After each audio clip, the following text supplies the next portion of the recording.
In a quiet town, a single act of kindness sparked a revolution. When a young teacher named Elena Cruz was fired for giving her lunch to a hungry student, she never imagined it would lead to helicopters thundering over her school at dawn, with the Air Force demanding answers. This is the story of one woman's courage, a boy's hope, and a community that rose to fight for justice. The morning sun barely broke through the gray clouds hanging over Willow Creek, a small town nestled in the rolling hills of the Midwest. Elena Cruz, a 29-year-old history teacher, walked briskly toward Willow Creek Middle School, her breath visible in the crisp autumn air. Her dark hair was pulled into a neat bun, and her worn messenger bag bounced against her hip, filled with lesson plans and a thermos of coffee. Elena had been teaching for 5 years, her passion for history matched only by her quiet determination to make a difference in her students' lives. The school was a squat, brick building, its paint peeling from years of neglect. Budget cuts had hit Willow Creek hard, leaving the cafeteria understocked and the classrooms overcrowded. Elena noticed the changes most in her students. Kids like 13-year-old Marcus Tate, a lanky boy with wary brown eyes who sat in the back of her third period class.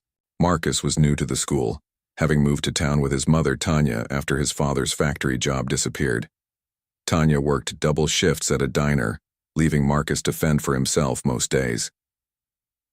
That morning, as Elena set up her classroom, she noticed Marcus slouched at his desk, his hoodie pulled tight over his head. He hadn't turned in homework in weeks, and his usual spark was dimming. During a break, Elena approached him, her voice gentle but firm. "Marcus, everything okay? You seem quieter than usual." He shrugged, avoiding her gaze. "Just tired." "Ms. Cruz." She noticed his hands fidgeting, his sneakers scuffed and too small for his growing feet. "Did you eat breakfast?" she asked, already suspecting the answer. Marcus hesitated, then shook his head. "Ran out of cereal. Mom's been working late." Elena's heart sank. She'd seen this before, kids too proud to admit they were hungry, too young to fix the systems that failed them. Without a second thought, she reached into her bag and pulled out her lunch, a turkey sandwich, an apple, and a granola bar. "Here," she said, sliding the food across his desk. "You need to eat to keep up with my quizzes." Marcus stared at the food, his eyes widening. "Ms. Cruz, I can't." "You can and you will," she said with a smile. "No one learns history on an empty stomach." He took the sandwich, mumbling a thank you, and Elena returned to her desk, unaware that the school's vice principal, Marjorie Holt, had been watching from the doorway. Marjorie, a stern woman in her 50s with a reputation for enforcing rules over empathy, pursed her lips. The school had a strict policy: no sharing personal food with students, a rule born from liability fears and budget constraints. To Marjorie, Elena's act was a violation, not a kindness. By noon, word of Elena's gesture had spread among the staff. During lunch duty, she overheard whispers from other teachers, some supportive, others wary. "She's just asking for trouble," one muttered. Elena ignored them, focusing on her students, but the tension lingered.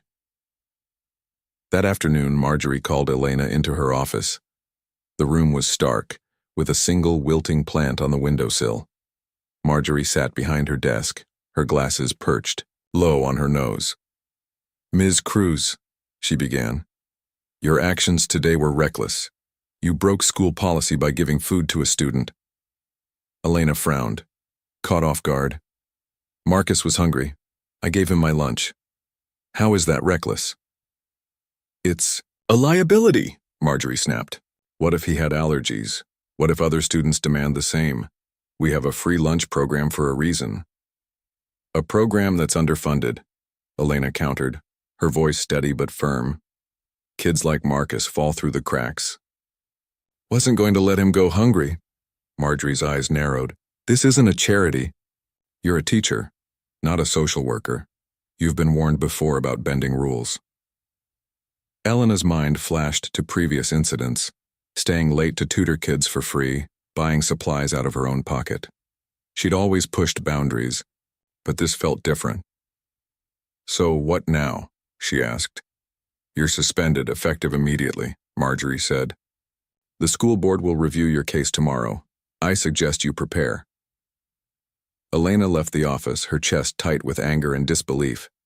She drove home to her small apartment, the weight of the day pressing down on her. She didn't regret helping Marcus, but the consequences felt surreal. That night, she called her older sister, Carla, a nurse who lived 2 towns over. "They're acting like I committed a crime," Elena said, pacing her kitchen. "All I did was feed a kid." Carla sighed through the phone. "You did the right thing, but you know how bureaucracies work. They hate being shown up. You need to fight this, Elena." "I will," she said, though she wasn't sure how. As she lay in bed staring at the ceiling, she couldn't shake the image of Marcus's grateful eyes. She'd fight, not just for her job, but for kids like him.